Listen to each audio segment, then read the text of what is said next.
Hello everyone, how are you all? Welcome to Idea Infusion by Triumph Academy। आज हम कर रहे हैं आपकी इंडियन इको, जिसके अंदर हम दो चैप्टर कर चुके हैं। पहला था आपका India on the eve of independence. उस दिन हमने पढ़ा कि मतलब इंडिपेंडेंस के टाइम पर इंडिया की स्टेट क्या थी। फिर हमने देखी इंडियन इकोनॉमी 1950 से लेकर 1990 तक की। अब हम आगे बात करते हैं आपके थर्ड चैप्टर में 1991 के बाद की, कि 1991 के बाद क्या क्या रिफॉर्म्स इंडिया के अंदर आए। तो ये आपका थर्ड चैप्टर है। तो without wasting any time let's start the video. तो सबसे पहले देखते हैं इसका इंट्रोडक्शन। दिया year 1991 was a turning point in India's economic history. के 1991 के अंदर इंडिया की इकोनॉमिक हिस्ट्री पूरी ही बदल गई। वो कैसे देखते हैं।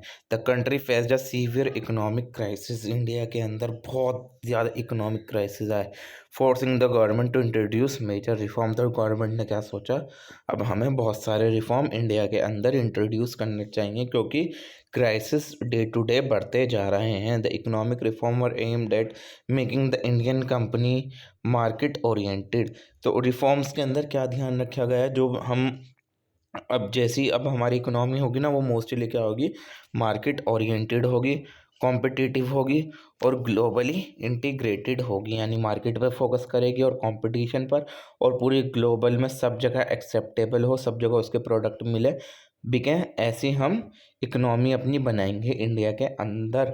The reform known as liberalisation, privatisation and globalisation. तो तीन रिफॉर्म लाए गए थे। आपका पहला था लिबरलाइजेशन, दूसरा था प्राइवेटाइजेशन, तीसरा था आपका ग्लोबलाइजेशन, जिसको हमने किस नाम से जाना, LPG के नाम से भी हम इसे जानते हैं। ठीक है ना। और इनको किसने क्या नाम है प्रोड्यूस करा था, स्ट्रक्चरल एडजस्टमेंट प्रोग्राम के अंडर, SAP के अंदर इन तीनों रिफॉर्म्स को इंट्रोड्यूस करा गया था with the help of the international monetary fund. और किसने हमें हेल्प करा था ये इंट्रोड्यूस करवाने में, IMF ने, इंटरनेशनल मॉनेटरी फंड ने, और साथ साथ वर्ल्ड बैंक ने भी। ठीक है ना। वर्ल्ड बैंक और IMF ने मिलकर हमें सपोर्ट करा था एक प्रोग्राम के अंदर, जिसका नाम था SAP, स्ट्रक्चरल एडजस्टमेंट प्रोग्राम। और हमने कौन से रिफॉर्म लॉन्च करे थे अपने, LPG क्या है आपका, liberalisation, privatisation and globalisation. These major helped in stabilising the economy and promoting the growth. और जो ये रिफॉर्म आए थे, इनकी वजह से हमारी इकोनॉमी बहुत ज़्यादा स्टेबलाइज हुई और हमारी देश की बहुत अच्छी ग्रोथ हुई। ठीक है। तो ये था आपका बेसिक इंट्रोडक्शन। अब कॉजेज ऑफ इकोनॉमिक रिफॉर्म की क्यों लाए गए थे ये इकोनॉमिक रिफॉर्म 1991 के अंदर, ऐसी क्या ज़रूरत थी। एक तो ये था हमारे देश के ऊपर फिस्कल डेफिसिट बहुत ज़्यादा था। तो अब आप लोग पूछेंगे फिस्कल डेफिसिट होता क्या है, तो मैं बता दूं, fiscal deficit mean the difference between government revenue and expenditure. यानी गवर्नमेंट कितना कमा रही है और उसमें से अगर हम उसका खर्चा माइनस कर दें तो वो तो हमारा क्या होता है, प्रॉफिट। प्रॉफिट कैसे निकलता है हमारा, कि मतलब जितना कमा रहे हो और जितना आपका खर्चा हो रहा है, दोनों को माइनस कर दो तो आपका प्रॉफिट निकलता है। तो फिस्कल डेफिसिट वही होता है कि क्या नाम है, अगर आपका रेवेन्यू कम है और एक्सपेंडिचर ज़्यादा है, ठीक है ना, आप कमा कम रहे हो, आपका खर्चा ज़्यादा हो रहा है, तो वो क्या होगा, फिस्कल डेफिसिट बोला जाएगा उसे। ठीक है ना। तो हमारा देश कमा कम रहा था और हमारे देश का खर्चा ज़्यादा हो रहा था, तो फिस्कल डेफिसिट बहुत ज़्यादा था, जिसकी वजह से हमारी इकोनॉमी पीछे जाए जा रही थी। In the 1980s government spending increase to subsidies, welfare scheme and defence. 1980 के अंदर इंडिया ने बहुत ज़्यादा मतलब सब्सिडी लॉन्च कर दी थी, उसके अंदर इंडिया का खर्चा हो गया था, बहुत सारी वेलफेयर स्कीम लॉन्च कर दी थी। ये हम पीछे चैप्टर में देख सकते हैं 1950 से लेकर 1990 तक क्या क्या सब्सिडी, क्या क्या स्कीम्स आई। और डिफेंस के अंदर भी इंडिया ने बहुत ज़्यादा खर्चा कर चुके थे। अब इतना ज़्यादा खर्चा हो गया तो जाहिर सी बात है कमाई इतनी थी नहीं, तो नुकसान तो होना ही था। By 1991 the fiscal deficit had reach 8.4% of GDP। यानी GDP के 8.4% तक पहुंच गया था हमारे देश का फिस्कल डेफिसिट, जिसकी वजह से हमारे देश पर कर्जा बढ़ा जा रहा था, बढ़ा जा रहा था और बढ़ा ही जा रहा था। तो एक रीज़न क्या था इकोनॉमिक रिफॉर्म लाने का हमारे देश के अंदर, कि फिस्कल डेफिसिट बहुत ज़्यादा था हमारे देश के अंदर। अब दूसरा होता है balance of payment crisis, BOP आपको पता है। ठीक है ना। BOP आपका उसके अंदर था आपका मैक्रो इकोनॉमिक्स में। ठीक है ना। India import were much higher than export, creating a trade deficit. BOP चले, अगर जिसको नहीं पता मैं भी बता देता हूँ। BOP होता है आपका इम्पोर्ट माइनस एक्सपोर्ट। ठीक है ना।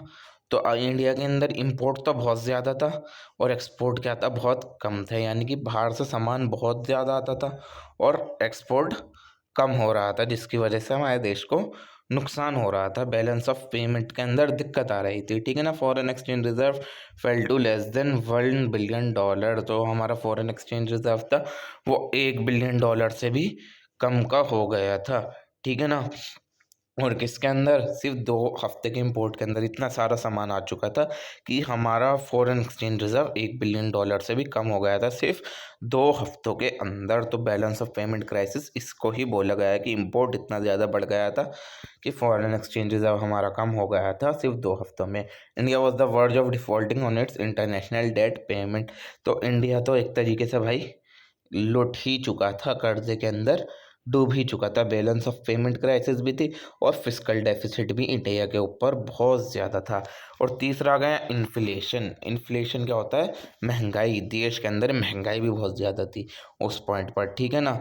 क्यों महंगाई क्यों थी, फिस्कल डेफिसिट भी ज़्यादा था और जिसकी वजह से क्या हो रहा था, देश के अंदर मनी प्रिंट बहुत ज़्यादा किया जा रहा था। जब भी किसी देश का फिस्कल डेफिसिट बढ़ता है ना, तो अपने अंदर नोट ज़्यादा छापने शुरू कर देते हैं और जब वो नोट ज़्यादा छापने शुरू करेंगे तो देश के अंदर क्या होगा, महंगाई और ज़्यादा बढ़ेगी। तो 1991 के अंदर तो पिछले साल से अगले साल तक 17% तक महंगाई बढ़ गई थी। यानी कि अगर कोई 100 रुपये की चीज़ 1990 में बिक रही थी, 100 रुपये की थी वो चीज़, और 1991 में इतनी महंगाई बढ़ चुकी थी कि वो 117 रुपये की हो गई थी, ठीक है। The cost of essential good like food, fuel and medicine increase drastically. और मोस्टली जो आपके बेसिक नीड्स के प्रोडक्ट होते हैं, आपकी फिजियोलॉजिकल नीड के जो प्रोडक्ट होते हैं, जैसे फूड हो गया, फ्यूल हो गया, मेडिसिन हो गया था, इनके ऊपर तो बेशुमार प्राइजेस बढ़े जा रहे थे, ठीक है। तो महंगाई बहुत ज़्यादा थी। और चौथा क्या रीज़न आ गया आपका, inefficient public sector enterprises. Public sector enterprises क्या थी, इनएफिशिएंट थी, ठीक काम नहीं कर रही थी। Many government own company was running in losses. ज़्यादातर गवर्नमेंट कंपनियां क्या चल रही थी, अपने लॉस के अंदर चल रही थी। क्यों, वजह आपको पता है, हम पिछले चैप्टर में भी देख चुके हैं, मिस मैनेजमेंट की वजह से। और ओवर स्टाफिंग। ओवर स्टाफिंग का मतलब कि स्टाफ की जितनी ज़रूरत है उससे ज़्यादा लगा लिया, ठीक है ना। और टेक्नोलॉजी भी नहीं थी, तो इस वजह से क्या हो रहा था, सबको लॉस ही लॉस हो रहे थे। 3 वजह हो गई, एक तो मैनेजमेंट भी अच्छी नहीं थी, दूसरा ओवर स्टाफिंग कर रखी थी, बहुत सारे लोगों को काम पर लगा रखा था, और तीसरा टेक्नोलॉजी भी नहीं थी उन लोगों के पास, जिस वजह से नुकसान हो रहे थे। The government was spending heavily to subsidies loss making पीएससीज विच बिकम अनसस्टेनेबल। तो गवर्नमेंट उनको सब्सिडीज देती जा रही थी, जिससे गवर्नमेंट का भी फिस्कल डेफिसिट बढ़ता जा रहा था। तो पीएससीज के लॉस होने की वजह से इंडियन गवर्नमेंट को भी बहुत ज़्यादा लॉस सफ़र करना पड़ रहा था, फेस करना पड़ रहा था, ठीक है। पांचवा है आपका ग्लोबल इकोनॉमिक प्रेशर। इंडिया के ऊपर बहुत ज़्यादा था, ठीक है ना।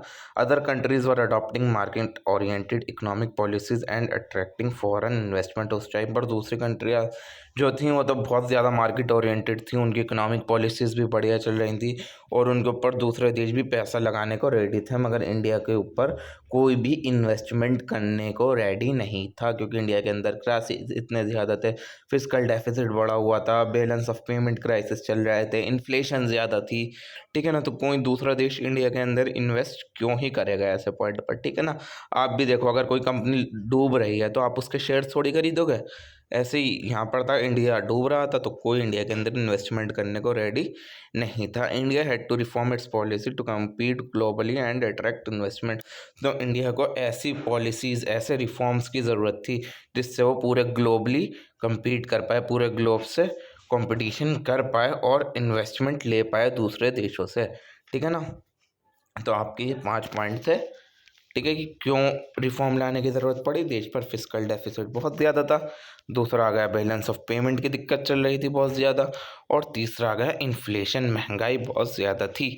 चौथा है आपका पब्लिक सेक्टर अच्छे काम नहीं कर रहे थे due to mismanagement, over staffing and lack of modern technology. पाँचवा आ गया आपके ऊपर ग्लोबल इकोनॉमिक प्रेशर भी बहुत ज़्यादा था आपके देश पर। अब आपके अगला देखते हैं कि ऑब्जेक्टिव क्या थे, कि क्यों लाए गए थे इकोनॉमिक रिफॉर्म, इनके गोल्स क्या थे कि इकोनॉमिक रिफॉर्म अगर लाए गए तो उससे क्या होगा था। सबसे पहले तो यही था स्टेबलाइज द इकोनॉमी। हमारी इकोनॉमी स्टेबलाइज ही नहीं थी, इतना सारा घाटा, इतना सारा नुकसान हो रहा था। तो सबसे पहले तो यही था कि जो फिस्कल डेफिसिट चल रहा हो उसके अंदर फ़ायदा ना हो, कम से कम ऐसा तो हो जाए कि एवरेज हो जाए, नुकसान भी ना हो। कम से कम फ़ायदा ना हो तो नुकसान भी ना हो। सिंपल सिंपल चलें, LHS इक्वल टू RHS चलें, फिजिकल डेफिसिट ना हो। और महंगाई भी बहुत ज़्यादा बढ़ चुकी थी तो उसको भी कंट्रोल करना बहुत ज़रूरी था, ठीक है ना। तो कि महंगाई कंट्रोल करना और फिजिकल डेफिसिट कम करना, इसको हम क्या बोलेंगे कि इकोनॉमी को स्टेबलाइज करना, to stabilise the economy to boost growth. और हमारे देश को ग्रोथ की भी बहुत ज़्यादा ज़रूरत थी, हमारे देश को इन्वेस्टमेंट की भी बहुत ज़्यादा ज़रूरत थी ताकि हमारी इंडस्ट्रीज़ वगैरह डेवलप हो, तो फॉरेन इन्वेस्टर आके हमारे देश के अंदर इन्वेस्ट करे। तो इस वजह से भी रिफॉर्म का एक ये ऑब्जेक्टिव था कि हमारे देश के अंदर जो है ग्रोथ हो और हमारे देश के अंदर इन्वेस्टमेंट अच्छी हो, फॉरेन इन्वेस्टमेंट अच्छी हो। To integrate with the global economy, increase foreign trade and investment. वही आ गया कि देश, बाहर के देश आकर हमारे देश के अंदर इन्वेस्ट करें, ये भी हमारा एक मोटिव था। To promote efficiency, reduce government interference and promote competition, की गवर्नमेंट की इंटरफेरेंस कम की जाए और कंपटीशन को प्रमोट किया जाए हमारे देश के अंदर। ये भी इसका एक इकोनॉमिक रिफॉर्म का ऑब्जेक्टिव था। तो आपके 4 ऑब्जेक्टिव हो गए कि इकोनॉमी को स्टेबलाइज करना, दूसरा बूस्ट ग्रोथ, तीसरा integrate with the global economy and the last one is to promote efficiency. ये थे आपके सारे ऑब्जेक्टिव। कॉजेज पढ़ लिए, ऑब्जेक्टिव पढ़ लिए। आगे जाके देखते हैं हम main features of economic reform, कि इकोनॉमिक रिफॉर्म्स के जो LPG पॉलिसी थी उसके मेन फीचर्स क्या थे। सबसे पहले LPG के अंदर स्टार्ट करते हैं with the L means liberalisation. Liberalisation का मतलब हो गया कि गवर्नमेंट का कंट्रोल बहुत कम कर देना, ठीक है। हमने देखा कि था पिछले चैप्टर में 1950 से लेकर 1990 तक ग्रोथ तो की गई, बट प्राइवेट सेक्टर के अंदर रेगुलेशंस लगाई थी गवर्नमेंट ने, तो वो रेगुलेशन हटाना, पहले लाइसेंसिंग वगैरह का हिसाब था, वो सब चीज़ें कम करना, उसको क्या बोला गया, लिबरलाइज करना। लिबरलाइज का मतलब एक तरीके से आज़ाद करना उन लोगों को गवर्नमेंट रेगुलेशंस से, ठीक है ना। लिबरलाइजेशन का मतलब क्या होता है, रिमूविंग अननेसेसरी रेस्ट्रिक्शन, जो बेकार की रेस्ट्रिक्शन, रुकावटें लगी हुई हैं बिजनेस के ऊपर, इंडस्ट्रीज़ के ऊपर, उनको हटा देना ताकि हमारा बिजनेस ग्रो हो और बढ़ जाए हमारा बिजनेस। उसके लिए जितनी भी रेस्ट्रिक्शन है उनको, अननेसेसरी रेस्ट्रिक्शन है उनको हटा देना, ठीक है ना। तो इंडस्ट्रियल सेक्टर के अंदर क्या रिफॉर्म लाए गए थे लिबरलाइजेशन के अंदर। सबसे पहले तो अबॉलिशन ऑफ इंडस्ट्रियल लाइसेंसिंग, जो मैंने बताया आपको, जो लाइसेंस है फालतू के एक्स्ट्रा वगैरह उनको हटाया गया, ठीक है ना। उनसे बोला गया कि अब आपको जैसे जो छोटी मोटी इंडस्ट्रीज़ हैं, नॉर्मल बहुत सारी इंडस्ट्रीज़ के अंदर लाइसेंसिंग हटा दी गई कि अगर आपको अपनी फैक्ट्री लगानी है तो आप लगा लो, इंडस्ट्री लगानी है तो आप लगा लो, आपको किसी लाइसेंस की ज़रूरत नहीं। तो सबसे पहले तो रिफॉर्म यही लाया गया लिबरलाइजेशन के अंदर। दूसरा आया रिडक्शन ऑफ गवर्नमेंट कंट्रोल, की गवर्नमेंट का कंट्रोल कम हो जाए, जो उन्होंने अननेसेसरी रेस्ट्रिक्शंस लगा रखी थी और अननेसेसरी रेगुलेशंस जो वो करते थे गवर्नमेंट, वो कम हो जाए। दूसरा रिफॉर्म ये था आपका, ठीक है ना, कि गवर्नमेंट का कंट्रोल कम हो जाए और प्राइवेट सेक्टर खुद और ज़्यादा ग्रो हो। और तीसरा था freedom to expand and produce, की हर इंडस्ट्री खुद एक्सपेंड हो और अच्छे से अच्छा प्रोडक्शन करे, इसके अंदर उनको पूरी की पूरी आज़ादी दी और गवर्नमेंट की रेस्ट्रिक्शन हटा दी गई। तो 3 चीज़ें की गई, एक तो लाइसेंसिंग हटा दी गई और गवर्नमेंट का कंट्रोल कम कर दिया गया, और तीसरा आज़ादी दे दी टू एक्सपेंड एंड प्रोड्यूस, ठीक है। फाइनेंशियल सेक्टर के अंदर क्या क्या चीज़ चेंजेस किए गए। सबसे पहला तो reduce government control over banking, bank के ऊपर जो गवर्नमेंट का कंट्रोल था उसको क्या करा गया, रिड्यूस करा गया, उसको कम करा गया, ठीक है ना। जैसे इंडस्ट्रीज़ पर करा गया था ऐसे ही बैंक्स पर भी करा गया। ये फाइनेंशियल सेक्टर के अंदर आए, वो इंडस्ट्रियल सेक्टर के अंदर थी, ठीक है। तो एक तरीके से गवर्नमेंट कंट्रोल ही रिड्यूस हुआ, ये सेम वही पॉइंट है, बस वो इंडस्ट्रियल सेक्टर से रिलेटेड था, ये फाइनेंशियल सेक्टर से रिलेटेड है। दूसरा है इंटरेस्ट रेट डीरेगुलेशन, यानी कि bank could set interest rate based on the market condition. पहले तो गवर्नमेंट ही डिसाइड करती थी कि आपको इतना इंटरेस्ट लेना है, उतना इंटरेस्ट लेना है। बैंक से बोल दिया गया कि जैसे मार्केट की कंडीशन चल रही है आप खुद उस हिसाब से खुद इंटरेस्ट ले लो, गवर्नमेंट इसके अंदर दखल अंदाजी नहीं करेगी। पहले गवर्नमेंट की दखल अंदाजी बहुत ज़्यादा थी, जिसकी वजह से banks, financial sector, industrial sector कोई भी ग्रो नहीं हो पा रहा था। तो गवर्नमेंट ने लिबरलाइजेशन के अंदर उन्हें फ्रीडम दे दी कंपनीज को, ठीक है ना। उनके ऊपर उनसे बोल दिया कि आप अपने हिसाब से खुद जो भी इंटरेस्ट देना चाहो, लेना चाहो, आप पब्लिक से लो, ठीक है ना, हम आपको नहीं रोकेंगे। और स्टॉक मार्केट को प्रमोट किया गया, ठीक है ना। प्राइवेट कंपनीज को raise fund through the stock market launch वगैरह की गई इंडिया के अंदर। और कंपनीज से बोला गया कि अपने शेयर बनाओ, बेचो लोगों को, ठीक है। तो ये फाइनेंशियल सेक्टर के अंदर चेंज है। इंडस्ट्रियल सेक्टर देख लिया, फाइनेंशियल सेक्टर देख लिया। तीसरा है आपका foreign exchange and trade policy reform, devaluation of the rupee, ठीक है। डिवैल्यूएशन ऑफ द रुपी का मतलब the Indian rupee was devalued to boost export. Indian rupee की डिवैल्यू की गई, यानी कि उसकी वैल्यू कम की गई ताकि एक्सपोर्ट क्या कर दिया जाए, बढ़ा जाए हमारे देश के अंदर से एक्सपोर्ट बहुत ज़्यादा बढ़े और लोग बाहर हमारे देश की चीज़ें खरीदें। इस वजह से डिवैल्यूएशन ऑफ द रुपी किया गया। Market determined exchange rate, the exchange rate was link to the market demand and supply. और जो एक्सचेंज रेट था वो मार्केट में कितनी डिमांड है और कितनी सप्लाई है उस हिसाब से सेट होना चाहिए, ठीक है ना। ये चीज़ भी चेंज की गई foreign exchange and trade policy reforms के अंडर। और तीसरा है reduction in tariff and import duties, बहुत सारे टैक्सेस हटा दिए गए जो आप एक्सपोर्ट पर लग रहे थे, ठीक है। तो ये थे आपके 3 foreign exchange and trade policy reform. और टैक्स के अंदर क्या रिफॉर्म है, डायरेक्ट टैक्स को रिड्यूस कर दिया गया। और अभी 2017 के अराउंड ही क्या इंट्रोड्यूस किया गया, आपको पता है, जीएसटी, ठीक है ना। ये बहुत ज़्यादा सिंप्लीफाइड टैक्सेशन सिस्टम है, ठीक है।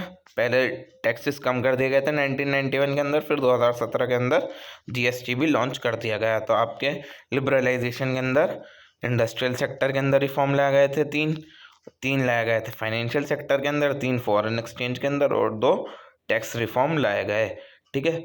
अब लिबरलाइजेशन यानी एल होगा आपका, अब देखते हैं पी फॉर प्राइवेटाइजेशन। प्राइवेटाइजेशन का मतलब वही कि गवर्नमेंट का रोल कम कर देना बिजनेस के अंदर और मोस्टली चीज़ प्राइवेटाइज करना, ठीक है ना।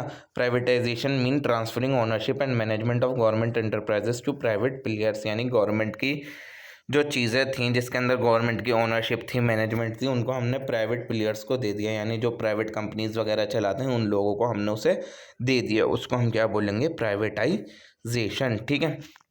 जैसे इसके अंदर क्या किया गया, disinvestment in public sector enterprises. बहुत सारी ऐसी कंपनीज थीं जो गवर्नमेंट के अंदर थीं और उनको प्राइवेट सेक्टर को बेच दिया गया, जैसे बीएसएनएल, मारुति, एयर इंडिया। ये पहले सारी क्या थी, गवर्नमेंट कंपनीज थी, पब्लिक कंपनीज थी। फिर बाद में इनको प्राइवेट सेक्टर को बेच दिया गया, डिसइन्वेस्टमेंट कर दिया गया। डिसइन्वेस्टमेंट किसे बोलते हैं, जब कोई भी गवर्नमेंट चीज़ प्राइवेट हो जाती है उसको हम क्या बोलते हैं, डिसइन्वेस्टमेंट, ठीक है। अलाउइंग प्राइवेट सेक्टर एंट्री, और प्राइवेट सेक्टर को एंट्री अलाउ कर दी। कहाँ एंट्री अलाउ कर दी, टेलीकॉम के अंदर, एयरलाइंस के अंदर, बैंकिंग के अंदर, कि आप अपने हिसाब से खुद आ सकते हो, गवर्नमेंट आपके इस काम के अंदर ज़्यादा इंटरफेयर नहीं करेगी। रिडक्शन ऑफ ब्यूरोक्रेटिक कंट्रोल, और ब्यूरोक्रेटिक कंट्रोल जितना भी था उसको रिड्यूस कर दिया गया, कम कर दिया गया। बोला आपकी गवर्नमेंट ज़्यादा इंटरफेयर नहीं करेगी आपके मामलों में, आपको जो करना है आप कीजिए, ठीक है। अब प्राइवेटाइजेशन के इफेक्ट क्या क्या हुआ है। सबसे पहले तो देश के अंदर एफिशिएंसी बहुत अच्छी हुई हमारी, और देश के अंदर कंपटीशन बढ़ गया। अब पहले तो सिर्फ गवर्नमेंट करती थी सब, अब बहुत सारे प्राइवेट प्लेयर्स आ गए तो कंपटीशन बढ़ गया, हर कोई अपने एक दूसरे से आगे बढ़ने की सोचने लगा। और इंडिया के अंदर गुड्स और सर्विसेज की क्वालिटी भी अच्छी हो गई। लॉस ऑफ जॉब्स और गवर्नमेंट एम्प्लॉय, मगर क्या हुआ, एक नुकसान भी हुआ कि गवर्नमेंट एम्प्लॉयज़ की जॉब चली गई बहुत सारे लोगों की, और बहुत सारे सेक्टर में मोनोपोली भी आ गई, जहां कोई नहीं आ सकता था वहां किसी न किसी ने अपना दबदबा क्रिएट कर लिया। मोनोपोली यानी सिंगल पावर, जब एक ही कंपनी सब कुछ बेचे तो एक बहुत सारे सेक्टर्स के अंदर क्या आ गई, मोनोपोली आ गई, ठीक है। तो ये थे privatization. L complete, P complete, now G means globalization, यानी ग्लोबलाइजेशन का मतलब integration with the world economy, की वर्ल्ड इकोनॉमी से मिलजुल जाना, इंटीग्रेट होना, ग्लोबलाइजेशन कहलाता है। Globalization refer to increasing economic interaction with other countries, यानी दूसरी कंट्रीज़ के साथ अपनी इकोनॉमिक इंटरेक्शन बढ़ाना, ट्रेड करके, इन्वेस्टमेंट करके, टेक्नोलॉजी एक्सचेंज करके उन देशों से क्या कहलाया जाता है? ग्लोबलाइजेशन कहलाया जाता है। What is globalisation? Globalisation refer to increasing economic interaction with other countries through trade, investment and technology exchange. अब क्या क्या रिफॉर्म लाए गए ग्लोबलाइजेशन के अंदर देखते हैं। सबसे पहले तो वही जो हमने देखा, टैरिफ एंड ड्यूटीज़ कम कर दी गई, इम्पोर्ट और एक्सपोर्ट के ऊपर टैक्स कम लगा दिया गया और इम्पोर्ट वगैरह पर टैक्स बढ़ा दिया गया है, ठीक है ना। Encouraging foreign direct investment, FDI को बहुत ज़्यादा इन वो करा गया, इनकरेज किया गया, ठीक है ना, कि फॉरेन कंपनीज आएँ और हमारे देश के अंदर, इंडिया के अंदर आकर इन्वेस्टमेंट करें। और एमएनसीज को भी अलाउ कर दिया कि आप इंडिया के अंदर आकर अपनी ब्रांड स्टार्ट कर सकती हो। जैसे कोका कोला आई, फिर मैकडोनल्ड आया, माइक्रोसॉफ्ट वगैरह आया। इन लोगों ने अपने इंडिया के अंदर अपनी अपनी कंपनी सेट करी, अपने अपने आउटलेट्स वगैरह स्टार्ट करे, ठीक है ना। तो एमएनसीज को भी अलाउड कर दिया था। Outsourcing boom, India become a global hub for IT and service industry. तो इंडिया इसके बाद क्या बन गया था? पूरी दुनिया का हब बन गया था आईटी और सर्विस इंडस्ट्री के लिए। तो ये थे हमारे की रिफॉर्म अंडर ग्लोबलाइजेशन, ठीक है। अब इससे क्या क्या इफेक्ट हुआ है? इंक्रीज फॉरेन इन्वेस्टमेंट, बहुत सारे फॉरेन इन्वेस्टर्स ने आकर इंडिया के अंदर इन्वेस्ट करा और इंडिया की फॉरेन इन्वेस्टमेंट बहुत ज़्यादा बढ़ाई। ग्रोथ इन एक्सपोर्ट, देश का एक्सपोर्ट भी बहुत ज़्यादा बढ़ा। जब इंडिया के अंदर प्रोडक्शन बढ़ेगी तो देश का एक्सपोर्ट भी जाहिर सी बात है और ज़्यादा बढ़ेगा। जब इंडिया के अंदर ये सारी चीज़ें, बिजनेसेस बढ़ रहा है तो एम्प्लॉयमेंट भी बढ़ेगी ही बढ़ेगी, तो जाहिर सी बात है जॉब्स भी ग्लोबलाइजेशन के थ्रू इंडिया के अंदर बहुत ज़्यादा इंक्रीज़ हुई। मगर एक नेगेटिव्स क्या क्या हो गया? Increase competition for Indian business, मगर इंडियन बिजनेस के लिए कंपटीशन क्रिएट हो गया, क्योंकि बाहर पहले तो सिर्फ इंडियन से ही कंपटीशन था, अब बाहर के लोग भी आ गए और इंडियन से compete करने लगे। Cultural influences of western countries, और बहुत सारे वेस्टर्न कंट्री के कल्चर ने हमको इन्फ्लुएंस करा, तो ये भी एक तरीके का नेगेटिव पॉइंट है। दो पॉजिटिव एंड दो negative point of the globalisation. अब देखते हैं इनके क्या क्या इकोनॉमिक रिफॉर्म के इम्पैक्ट हुए। सबसे पहले देखते हैं पॉजिटिव, हमारे देश की जीडीपी बढ़ी 3.5 से 6 से लेकर 7% तक हमारी जीडीपी पहुंच गई, एक तरीके से डबल हो गई। और फॉरेन एक्सचेंज रिजर्व, जो कि पहले $1 बिलियन से भी कम में चला गया था, हमारा नुकसान हो गया था, वो आज के टाइम पे $600 बिलियन का है 2024 के अंदर। अगर हम देखें तो प्राइवेट सेक्टर के अंदर हमारी बहुत ज़्यादा ग्रोथ हुई, बहुत सारी इंडस्ट्री लगी, बहुत सारे इंटरप्रेन्योर आए हमारे इंडिया के अंदर, देश का एक्सपोर्ट बढ़ा, लिबरलाइजेशन के अंदर देश के अंदर रोज़गार बढ़ा, एम्प्लॉयमेंट अपॉर्चुनिटी बढ़ी। भले से कोई सा भी सेक्टर हो, आईटी हो, टेलीकॉम हो, ऑटोमोबाइल इंडस्ट्री हो, सारी कंपनीज हमारे देश के अंदर बहुत ज़्यादा ग्रो हुई। अब नेगेटिव इम्पैक्ट देखते हैं कि क्या क्या नुकसान थे। एक तो ग्रोइंग इनइक्वालिटी, यानी कि अमीरों को बहुत ज़्यादा फ़ायदा हुआ गरीबों से, यानी अमीर अमीर होते गए, ठीक है। Decline of public sector enterprises, और बहुत सारी गवर्नमेंट जो कंपनी चलाती थी उनको फाइनेंशियल इशू फेस करना पड़ा, क्योंकि सारी चीज़ें क्या हो गई थी? प्राइवेटाइज हो गई थी through privatisation. Neglect of agriculture, इसके अंदर एग्रीकल्चर पर बिल्कुल भी फोकस नहीं किया गया, ज़्यादातर सारा फोकस किस पर था? इंडस्ट्रीज़ पर, सर्विसेज पर, ठीक है। और जिसकी वजह से फार्मर अपने स्ट्रगल करते करते रह गए और इंडस्ट्रीज़ ग्रो होती गई हमारे देश के अंदर। और क्या था? डिपेंडेंस ऑन फॉरेन इन्वेस्टमेंट, कि हम ज़्यादातर किस पर डिपेंड हो गए? फॉरेन डायरेक्ट इन्वेस्टमेंट पर डिपेंड हो गए। और तो यही थे इसके 4 नेगेटिव इफेक्ट। फिर इन द कंक्लूजन हम देखते हैं क्या पढ़ा हमने। इन 1991 economic reform transform India into a fast growing economy. जो 1991 के अंदर इकोनॉमिक रिफॉर्म आए उसने इंडिया को क्या बना दिया? एक बहुत ज़्यादा ग्रोइंग इकोनॉमी बना दिया।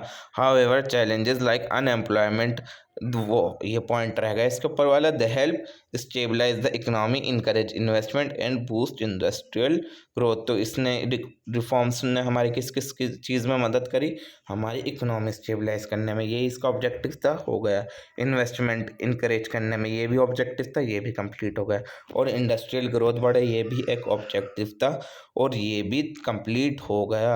However challenges like unemployment, rural disaster and income inequality remains same, मगर इतना सब कुछ होने के बाद भी कुछ प्रॉब्लम हमारे देश के अंदर आज भी हैं, जैसे बेरोजगारी, अनएम्प्लॉयमेंट, रूरल डिजास्टर और इनकम की इनइक्वालिटी भी आज तक देश के अंदर है हमारे। Future policy should focus on inclusive growth. अब जो फ्यूचर में पॉलिसीज़ बनानी चाहिए वो कैसी होनी चाहिए? इंक्लूसिव ग्रोथ, यानी सबकी ग्रोथ एक साथ हो। ऐसा ना हो कि अमीरों की ज़्यादा हो रही है और गरीब वहीं के वहीं हैं।